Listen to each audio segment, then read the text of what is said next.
So now let's talk about कि balance sheet तो हमने समझ ली कि बैलेंस शीट में एसेट्स कौन से होते हैं, इक्विटी कौन सी होती है, लायबिलिटीज़ कौन सी होती है।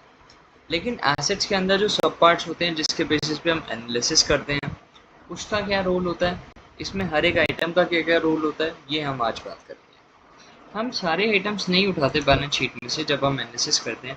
और तो सारे आइटम्स रिक्वायर्ड होते हैं बट हम लोग एनालिसिस करते नहीं।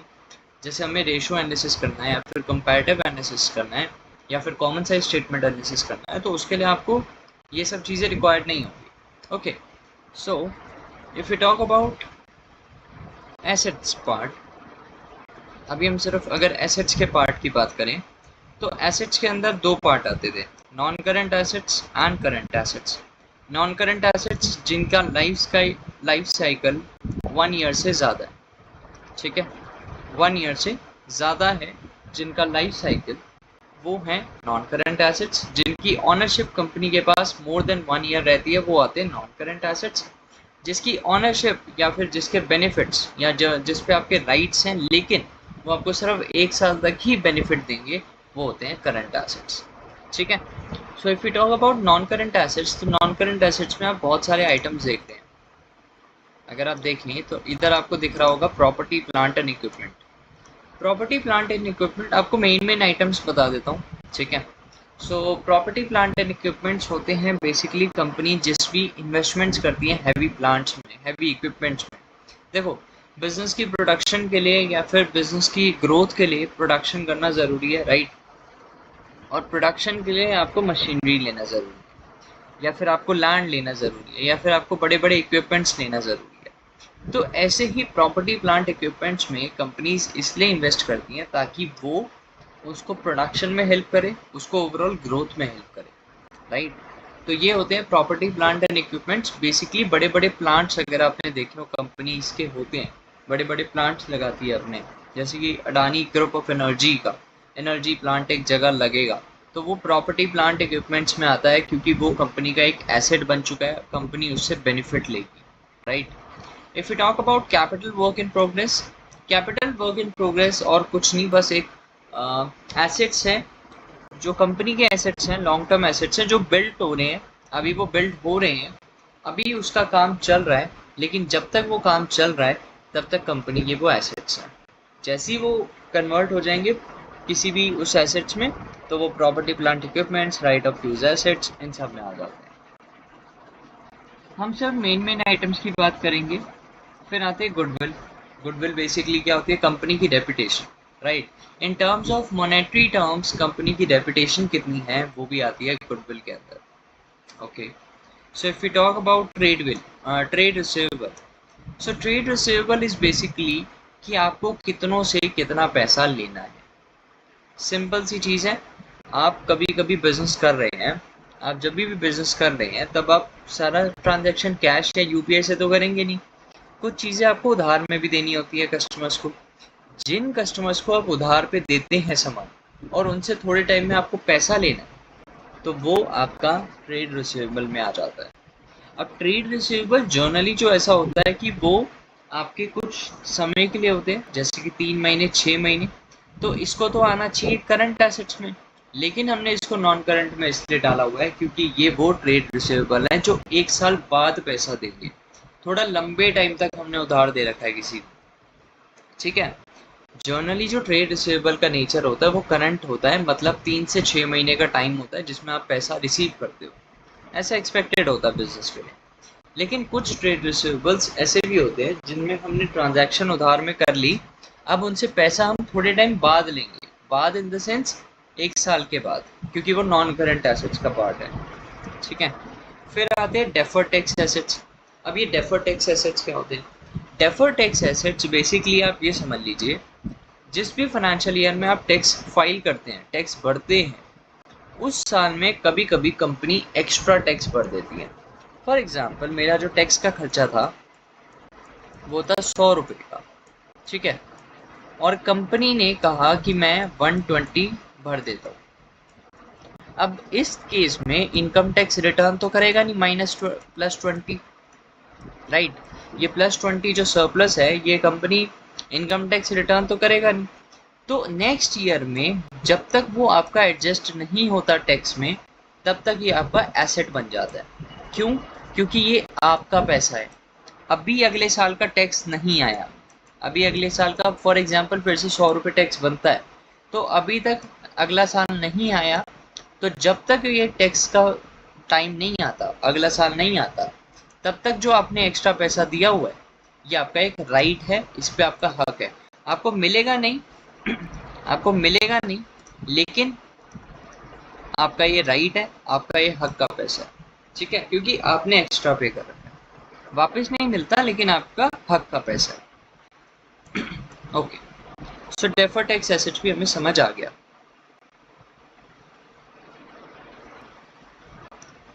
Now let's talk about current assets. Current assets में सबसे पहला आइटम आता है इन्वेंटरीज। इन्वेंटरीज से समझ के आता है आपको गुड्स, राइट, गुड्स। इन्वेंटरीज का अल्टीमेट ऑब्जेक्टिव ही होता है गुड्स। ऐसे गुड्स जो अभी मेरी गोडाउन में पड़े हैं, अभी मेरी शॉप में पड़े हैं और अभी वो बिके नहीं हैं, तो वो जब तक नहीं बिकते तब तक वो इन्वेंटरीज में आते हैं। और इन्वेंटरीज का नेचर होता है करंट एसेट्स, बिकॉज ये एज्यूम किया जाता है कि विद इन 1 ईयर कंपनी अपने करंट एसेट्स को बेच देगी। विद इन 1 ईयर कंपनी अपने करंट एसेट्स को बेच देगी, इसीलिए हम ये एज्यूम करके चलते हैं, ठीक है। ओके, फिर आती है इसमें इन्वेस्टमेंट्स। इन्वेस्टमेंट्स बेसिकली और कुछ नहीं, इन्वेस्टमेंट्स होती हैं करंट। इसीलिए देखो, इन्वेस्टमेंट आपको यहाँ भी मिल जाएगा, इन्वेस्टमेंट प्रॉपर्टी, और इन्वेस्टमेंट आपको यहाँ भी मिलेगा। बट फ़र्क ये होगा कि जो इन्वेस्टमेंट्स आपने लंबे टाइम के लिए करी हैं, मतलब 1 साल से ज़्यादा के लिए करी हैं, वो नॉन करंट में आ जाएगा। और जो इन्वेस्टमेंट्स आप 1 साल के अंदर अंदर के लिए कर रहे हो, कि आप 6 महीने 7 महीने में आप वापस बेच के पैसा ले लोगे, वो इन्वेस्टमेंट्स आपकी करंट एसेट्स में आती है। ओके, अभी हमने एक टर्म देखी थी ऊपर, ट्रेड रिसीवेबल, ये फिर से आ गया। हमने अभी ये बात करी थी कि ट्रेड रिसीवेबल अगर नॉन करंट में आ रहा है, मतलब 1 साल से ज़्यादा की उधारी दे रखी है, उससे पैसा लेना है। और करंट एसेट्स, उधार दे रखा है हमने, लेकिन हमें थोड़े टाइम में ही पैसा मिल जाएगा, 3 से 6 महीने जनरली ये एज्यूम किया जाता है।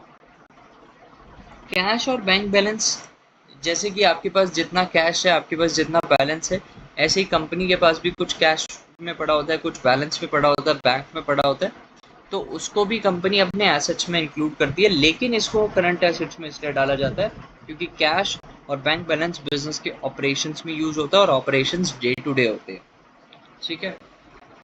और फिर आते हैं अदर करंट एसेट्स या फिर अदर नॉन करंट एसेट्स। जितने आइटम्स उसमें नहीं आए वो अदर पार्ट में आ जाते हैं, ठीक है जी। Okay, so if you talk about balance sheet का एसेट पार्ट, तो हमें समझ आ गया कि ये ऐसे आइटम्स जो जो हमें बेनिफिट दे रहे हैं विद इन 1 ईयर, वो सारे आ जाएंगे आपके करंट एसेट्स या नॉन करंट एसेट्स में, राइट।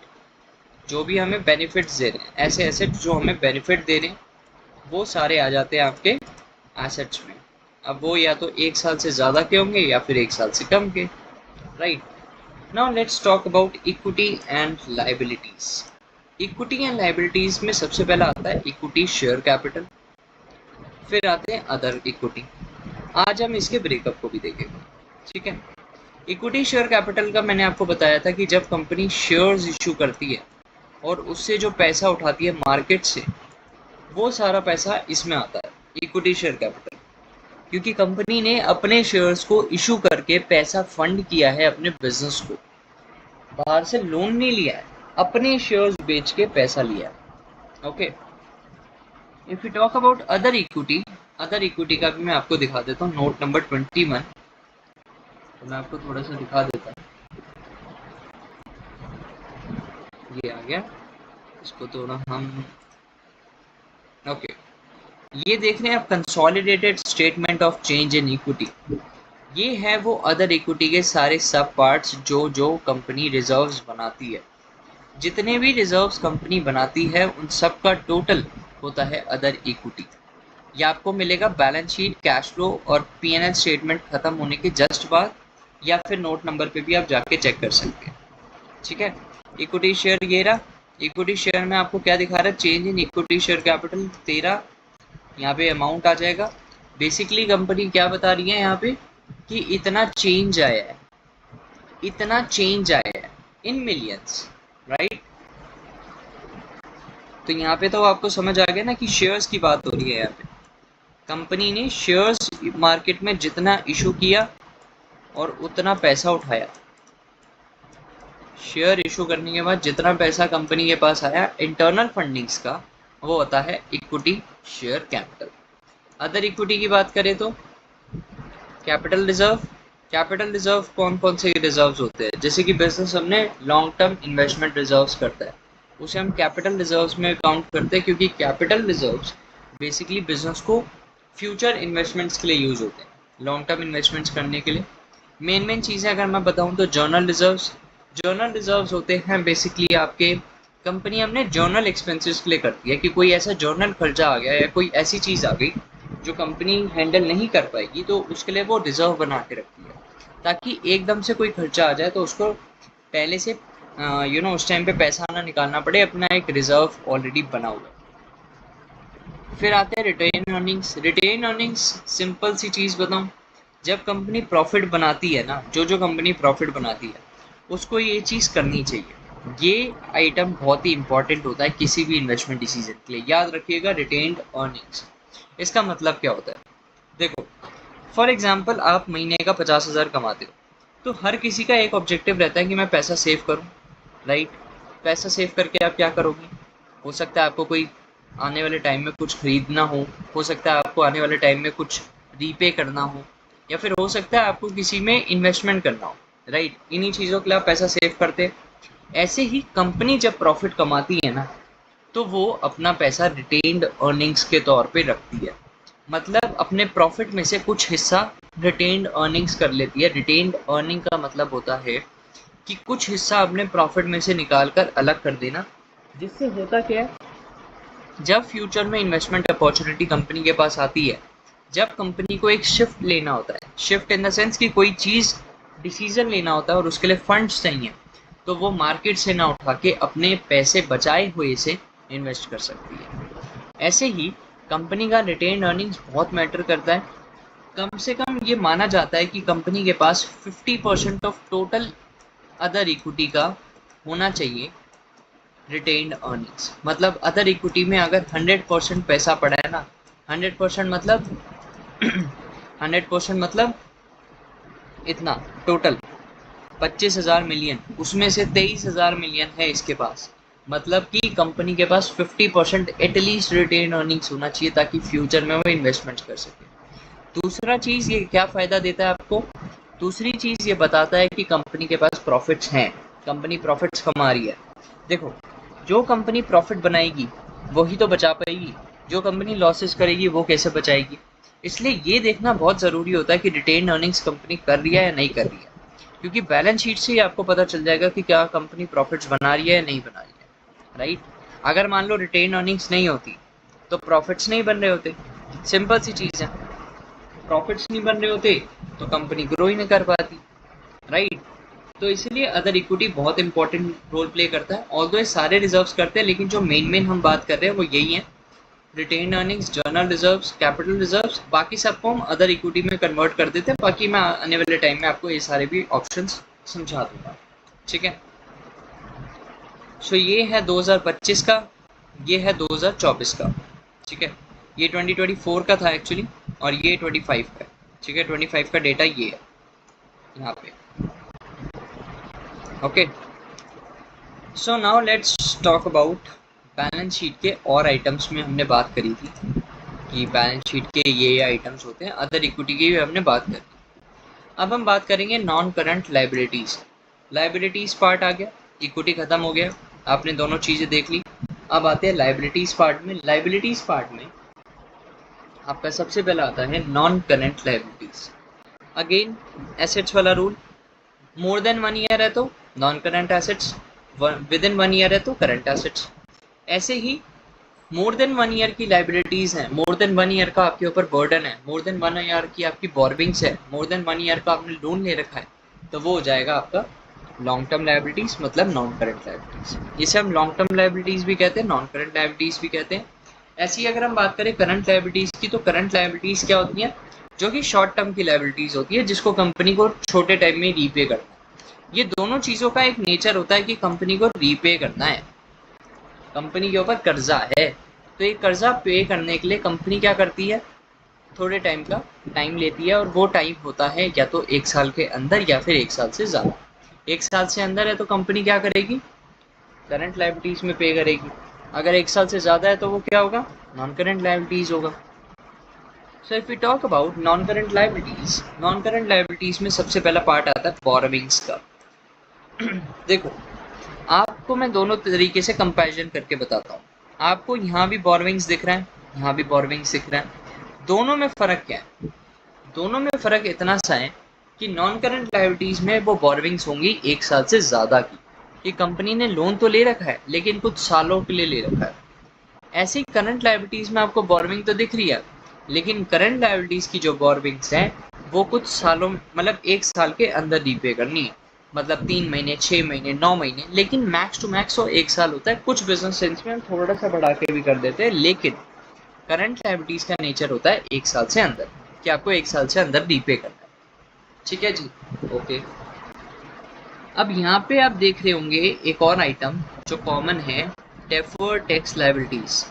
अभी जस्ट हम ऊपर जब बात कर रहे थे डेफर्ड टैक्स एसेट्स का आइटम आया था, यहाँ पे आया है डेफर्ड टैक्स लायबिलिटीज़। इसका क्या मतलब है, डेफर्ड टैक्स एसेट्स का मतलब था कि जब आप एडवांस में टैक्स पे कर देते हो, 100 का टैक्स था, आपने 120 कर दिया, अल्टीमेटली उसका ही इन्वर्स में आता है डेफर्ड टैक्स लायबिलिटीज़, कि कंपनी का 100 का टैक्स था लेकिन उसने अभी 80 पे करा है, 20 जो है वो अगले साल के लिए ट्रांसफ़र हो गया और उसकी वो लायबिलिटीज़ है। क्यों, क्योंकि टैक्स भरना आपकी एक लायबिलिटी है, लायबिलिटी। टैक्स नहीं भरोगे तो नेगेटिव कॉन्सिक्वेंस होते हैं, इसीलिए टैक्स भरना ज़रूरी होता है। इसलिए कंपनी ने अगर टैक्स नहीं भरा तो वो डेफर्ड टैक्स लायबिलिटीज़ में चला जाता है। वाई, बिकॉज कंपनी ने अभी फ्यूचर का टैक्स भरना बाकी है, पिछले साल का कुछ टैक्स अभी तक बचा हुआ है। ठीक है, और अगर हम देखें यहाँ पे एक और आइटम आ रहा है, करंट टैक्स लायबिलिटीज़। अब ये क्या है, करंट टैक्स लायबिलिटीज़ मतलब क्या हो गया कि 1 साल का जो टैक्स भरना था, 1 साल का जो टैक्स था वो उसी साल में अभी तक पे नहीं हुआ है। ठीक है, रीपे नहीं, पे नहीं हुआ है। जो उस साल का टैक्स था ना, वो कंपनी ने अभी तक पे नहीं करा है। जब तक कंपनी वो टैक्स नहीं पे करेगी तब तक वो करंट टैक्स लायबिलिटीज़ में आ जाता है, और जैसे ही वो पे कर देगी वहाँ से हट जाएगा। ओके, अब यहाँ पे बैलेंस शीट वर्क कैसे करता है, बैलेंस शीट वर्क करता है इसका डायरेक्ट प्रपोर्शन में, मतलब एसेट्स और लाइबिलिटीज़ डायरेक्ट प्रपोर्शन में कंप्लीट होते हैं, तभी तो बैलेंस शीट मैच करती है। थोड़ा सा अगर कंफ्यूजिंग लग रहा हो तो हम फिर से बताते हैं।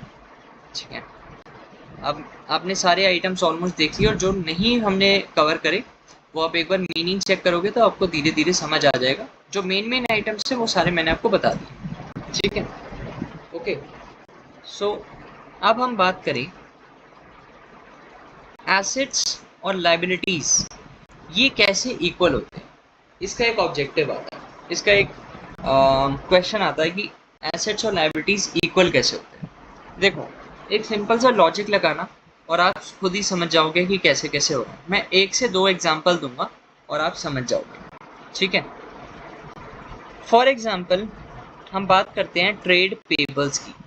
अभी हमने ट्रेड पेबल्स की बात नहीं करी थी, हमने ऊपर बात करी थी ट्रेड रिसीवेबल्स की, right. What are trade receivables? Trade receivables वो होते हैं जो हम बिजनेस कर रहे हैं उसमें कभी कभी हम उधार की ट्रांजैक्शन करते हैं, राइट। या तो हम किसी को उधार देंगे या उधार लेंगे, ये दो चीज़ें हो सकती है। या तो हम किसी को उधार देंगे, दुकानदार हो आप, ठीक है, आप कभी कभी दुकानदार क्या करता है, कभी कभी उधार पे सामान देता है, कभी कभी उधार पे सामान लेता है, ये दो चीज़ें करता है। जब वो उधार पे सामान देता है ना, तो इसका मतलब हो रहा है ट्रेड रिसीवेबल। क्यों? क्योंकि आपने सामान बेच दिया, उधार पे बेचा, अब आपको पैसे लेने हैं, तो पैसे लेने को मतलब क्या होता है, रिसीवेबल। आपको रिसीव करना है वो पैसा, राइट। ट्रेड पेबल क्या होता है? ट्रेड पेबल उसका उल्टा हो जाता है। आप उधार पे सामान दे नहीं, इस बार ले रहे हो। बिजनेस में आप उधार पे सामान लेते भी होगे। जब आप उधार पे सामान लेते हो तो सामने वाले को पैसे भी रीपे करने हैं। पैसे पे करने के लिए आपको क्या चाहिए? कैश। अब वो कैश जब तक नहीं है तब तक आप क्या करोगे? Trade payable. मतलब आपको वो पैसा अभी नहीं देना, लेकिन आने वाले टाइम में देना पड़ेगा। ठीक है। ट्रेड रिसीवेबल में आपको पैसा रिसीव करना है कस्टमर से। यहाँ पे जिस सप्लायर से आपने माल लिया उसको वापस करना है। तो ट्रेड पेबल का नेचर ये होता है। ठीक है। अब ये दोनों बैलेंस शीट और बैलेंस शीट में एसेट्स और लायबिलिटीज इक्वल क्यों होते हैं, उसका नेचर ये है क्योंकि ये दोनों एक डायरेक्ट प्रपोर्शन में काम करते हैं। ये दोनों एक डायरेक्ट प्रपोर्शन में काम करते हैं। DP. DP means direct proportion. Direct proportion से आपको क्या समझ आता है? सिंपल सी चीज आती है कि डायरेक्ट प्रपोर्शन मीन्स होता है अगर ये कम हुआ तो ये भी कम होगा, अगर वो कम हुआ तो वो भी कम होगा, अगर वो बढ़ा तो मैं भी बढ़ूंगा। सिंपल सी चीज। अगर ये कम हो रहा है तो यहाँ भी कम होगा। मतलब अगर लेफ्ट साइड से थोड़ा सा पानी अगर मैं कम कर रहा हूँ तो राइट साइड से भी थोड़ा पानी कम होगा, इक्वल होगा। अगर राइट साइड आगे बढ़ रहा है तो लेफ्ट भी आगे बढ़ेगा। सिंपल सी चीज, डायरेक्ट प्रपोर्शन। ठीक है। इनवर्स प्रपोर्शन इसका क्या होता था?